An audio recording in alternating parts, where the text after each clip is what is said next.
നമസ്കാരം മലയാളി വാർത്തയിലേക്ക് സ്വാഗതം. കഴിഞ്ഞ 3 ദിവസമായി, അതായത് 16, 17, 18 ഈ 3 ദിവസം കൊണ്ട് രാഹുൽ മാങ്കൂട്ടം പേരൂർക്കട അഗസ്ത്യ ക്ലബ്ബിൽ പോലീസ് ക്ലബ്ബിൽ ചോദ്യം ചെയ്യലിന് മുൻപിലാണ് നിൽക്കുന്നത്. പൂങ്കുഴലിയാണ് പ്രധാനമായും ചോദ്യം ചെയ്യുന്നത്. ഈ ചോദ്യം ചെയ്യുന്ന സാഹചര്യത്തിൽ പോലും രാഹുൽ മാങ്കൂട്ടം സമൂഹ മാധ്യമങ്ങളിൽ ആക്റ്റീവാണ്.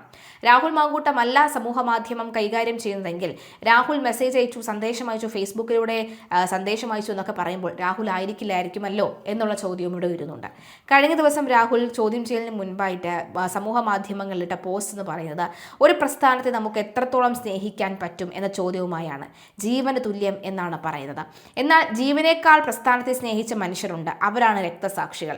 അവരെക്കാൾ പ്രസ്ഥാനത്തിന് വേണ്ടി നിലകൊണ്ടവർ വേറെ കാണില്ല. അവരുടേതാണ് ഈ പ്രസ്ഥാനം. ഇന്ന് അനശ്വര രക്തസാക്ഷികൾ ശരത്തിന്റെയും കൃപേഷിന്റെയും രക്തസാക്ഷിത്വ വാർഷികമാണ്. CPM എന്ന നരഭോജി തീവ്രവാദ സംഘടന തലയോട്ടി വെട്ടി തകർത്ത് കൊന്ന പ്രിയപ്പെട്ടവരുടെ ഓർമ്മ ദിനം. രാഷ്ട്രീയത്തെ തൊഴിലായി കണ്ട പ്രസ്ഥാനത്തിലെ അവസരം കുറയുമ്പോൾ മറ്റു പാർട്ടിക്കാരെ മണിയടിക്കുന്ന ശങ്കറുമാർക്ക് അത് മനസ്സിലാകണം എന്നില്ല. ആ മണിയടിക്കാരെയൊക്കെ വന്നു പോകുമ്പോഴും ഈ പാർട്ടി ഇങ്ങനെ നിലനിൽക്കുന്നത് ഇത് ഷുഹൈബിന്റെയും ശരത്തിന്റെയും കൃപേഷിന്റെയും നൌഷാദിന്റെയും ഒക്കെ പ്രസ്ഥാനമായതുകൊണ്ടാണ്.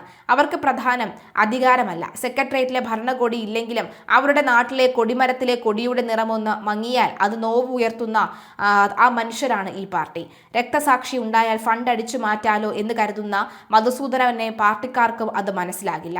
രക്തസാക്ഷികൾ അനശ്വരമാർ, മറക്കില്ല മാർക്സിസ്റ്റ് ഈ കൊലവെറിയുടെ ഓർമ്മ എന്നാണ് പറഞ്ഞുകൊണ്ടാണ് ഇവരുടെ രണ്ടുപേരുടെയും ചിത്രങ്ങൾ പങ്കുവെച്ചുകൊണ്ടാണ് രാഹുൽ മാങ്കൂട്ടം ഈ പോസ്റ്റ് ഇട്ടിരിക്കുന്നത്. രാഹുൽ മാങ്കൂട്ടം ആദ്യ അതിജീവിതയുടെ പരാതിയിന്മേൽ ഹൈക്കോടതി നിർദ്ദേശപ്രകാരം കഴിഞ്ഞ 3 ദിവസമായി ചോദ്യം ചെയ്യലിൽ പങ്കെടുത്തുകൊണ്ടിരിക്കുകയാണ്. കഴിഞ്ഞ 3 ദിവസം കൊണ്ട് 2 ദിവസമായിട്ടും ചോദ്യം ചെയ്യലിൽ നൽകിയിട്ടുള്ള ഈ ഫോൺ നൽകാൻ തയ്യാറാകാത്തൊരു സാഹചര്യമാണ് ഉണ്ടായിരിക്കുന്നത്. ഫോണ് വിറ്റുപോയി എന്നും പറയുന്നുണ്ട്. അതല്ല, ഫോൺ തരാൻ സൗകര്യമില്ല എന്ന് രാഹുൽ പറയുന്നതായും പറയുന്നുണ്ട്. എന്നാലും രാഹുൽ ഇപ്പോൾ ഇട്ടിരിക്കുന്ന കമൻറ്റുകൾ രാഹുലിന് വന്നിരിക്കുന്ന കമൻറ്റുകൾ കൂടുതലായും രാഹുലിനെ കുത്തി പറഞ്ഞുകൊണ്ടും രാഹുലിനെ കുറ്റപ്പെടുത്തിക്കൊണ്ട് പറഞ്ഞതും തന്നെയായിട്ടുള്ള കമൻറ്റുകളാണ്. കൊല്ലാൻ പാടില്ല എന്ന് കാലൻ പറയുന്നത് പോലെ എന്നാലും എൻ്റെ കാല എന്ന് പറഞ്ഞുകൊണ്ടുള്ള കമൻറ്റുകൾ വരുന്നുണ്ട്. അതായത് അതിനുള്ള കമൻറ്റ് പറയുന്നത്, സ്വന്തം പാർട്ടിയിലെ ഒരു TP എന്ന മനുഷ്യനെ 2-3 വെട്ടിൽ തീർത്തിട്ടും കലി അടങ്ങാതെ വീണ്ടും വീണ്ടും വെട്ടി മുഖം വൈകൃതമാക്കി മാറ്റിയ ചെറ്റകളുള്ള പാർട്ടിയല്ലേ നിൻ്റേത്? നീ ന്യായീകരിക്കാൻ അർഹനാണോ എന്ന ചോദ്യമുണ്ട്. അതുപോലെ തന്നെ ഇവൻ കൊന്ന കുട്ടികളുടെ കണക്ക് ഉണ്ടോ എന്നുള്ള ചോദ്യം വരുന്നു. അതായത് രാഹുൽ മാങ്കൂട്ടം കുട്ടികളെ കൊന്നയാളല്ലേ, ജനിക്കും മുന്നേ കുട്ടികളെ ലോകത്ത് പോലും വെളിച്ചം പോലും കാണിക്കാതെ കൊന്നു കൂട്ടിയ കാലനല്ലേ നീ എന്ന് പറഞ്ഞുകൊണ്ട് രാഹുൽ മാങ്കൂട്ടത്തിനെ കുറ്റപ്പെടുത്തുന്ന നിരവധി ആളുകളുണ്ട്. നീ കൊന്നുകളഞ്ഞ കുഞ്ഞുങ്ങളൊക്കെ ഏത് ഗണത്തിൽപ്പെടും? ആ കൊന്നുകളഞ്ഞ പാപം നീ എവിടെ കൊണ്ടുപോയി കളയും എന്ന് ചോദിക്കുന്നവരുമുണ്ട്.